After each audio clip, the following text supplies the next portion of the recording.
இந்த வீடியோவில் என்னோட ரோஸுக்கு நான் என்ன உரம் கொடுத்து இவ்வளோ நிறைய பூக்கள் பூத்துச்சு அப்படிங்கிறத ரிசல்ட்டை நான் உங்கள்கிட்ட சொல்கிறதுக்கு வேண்டி தான் இந்த வீடியோவாக நான் எடுத்திருக்கேன். பாருங்கள் ஃப்ரெண்ட்ஸ், இந்த ரோஸில் எவ்வளோ மொட்டு எடுத்திருக்கேன்ட்டு 15 மொட்டு எடுத்து 15 பூ பூத்து நிற்குது. இப்போ இனியும் மொட்டு இருக்குது விரியறதுக்கு. அவ்வளோ வாசனையான நாட்டு ரோஸுங்க, பன்னீர் ரோஸு. இது பாருங்களேன், பிஸ்லரி கேனில் தான் வச்சுருக்கேன். 10 லிட்டர் பிஸ்லரி கேனில் வச்சுருக்கேன். என்ன அழகா பூத்து நிக்குது. அதோட வாசனை அப்படி இழுக்குதுங்க. அவ்ளோ அழகா இருக்குது. அதோட வாசனையும், அதோட அந்த பூவும் தான். இப்போ பாருங்க, இது பேக்ல வந்தாச்சு. ஏன்னா, இது கட் பண்ணதுக்கப்புறம் அது எப்படி இருந்துச்சுங்கிறத நான் உங்கள்கிட்ட வீடியோல நான் காமிக்கிறேன். இது கட் பண்ணி விட்டப்ப எப்படி இருக்குதுன்னு பாருங்க ஃப்ரெண்ட்ஸ். இப்படி தான் இருந்துச்சு. இது கட் பண்ணி 2 நாள் விட்டு நான் எடுத்த வீடியோ. சரி, அத வீடியோவா குடுத்தா அது உங்களுக்கு யூஸ் ஆகும்ன்னு சொல்லிட்டு அப்புறம் யோசிச்சு தான் நான் வீடியோவா எடுத்தது. இப்படி தில்லுல எடுக்கக்கு நான் என்ன உரம் குடுத்தேன்னா, இந்த உரம் தாங்க குடுத்தேன் ஃப்ரெண்ட்ஸ். லிக்விட் இந்த காய்கறி வேஸ்ட்டுங்களெல்லாம் ஊற வச்ச தண்ணி. மெயினா இதில நெறைய இருக்கிறது, வெங்காயத்தோல் தான் ஃப்ரெண்ட்ஸ் நெறைய இருக்குது. கடையில வார வெங்காயத்தோல்ல மிச்சம் வாரதெல்லாம் ஒரு கவர்ல கட்டி, மூட்டை கட்டி எடுத்துட்டு வந்து இப்படி ஒரு பக்கெட்ல போட்டு ஊற வச்சு, இந்த தண்ணிய தான் ஊத்துறது. இதில 1, 2 பழத்தோலியும் இருக்கும், 1, 2 முட்டத்தோடும் இருக்குது.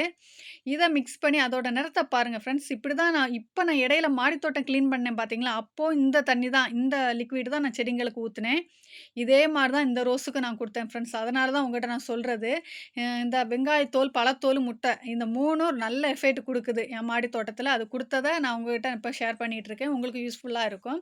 இதே மாரி தான் அந்த ரோஸும் குடுத்தேன். குடுத்து ஒரு 2 நாள்ல லைட்டா திளுல் எடுத்துச்சு. அ அத விட மெயின் என்னன்னா ஃப்ரெண்ட்ஸ், நீங்க கட்டிங் பண்ணி விடணும் அடிக்கடி ரோஸ. கட் பண்ணி விட்டு இத மாதிரி உரம் குடுத்தா நெறைய மொட்டு வைக்கும். நானும் இத நான் ஃபுல்லா கட் பண்ணி விட்டதுக்கப்புறம் பாருங்க, இது திளுல் எடுத்திருக்கிறது இந்த அளவுக்கு திளுல் எடுத்திருக்கு. ஆனா, இதில மொட்டு வச்சது எதுவும் எனக்கு தெரியல. இதுக்கப்புறம் தான் மொட்டு எடுத்ததே. அப்போ மொட்டு எடுத்ததுக்கு அப்புறம் எனக்கு அது ரொம்ப சந்தோஷமா இருந்துச்சு. பாருங்க ஃப்ரெண்ட்ஸ், இது மொட்டு எடுத்திருக்கு பாருங்க. சின்ன சின்னதா மொட்டு எடுத்திருக்கு.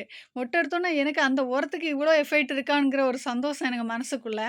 அ அப்ப இது விரிஞ்சா எப்படி இருக்கும்? அதுவும் ஒரு 10 லிட்டர் வாட்டர் கேன்ல வச்சிருக்கேன். இது விரிஞ்சிருச்சு. கீழ அடிப்பாகத்திலிருந்து 2, 3 பூ விரிஞ்சிருச்சு. இது ஏன் நான் விரிஞ்சத நான் எடுக்கலன்னா, மழையா இருந்துச்சு. நான் 2 நாள் மாடி தோட்டத்தில போவல.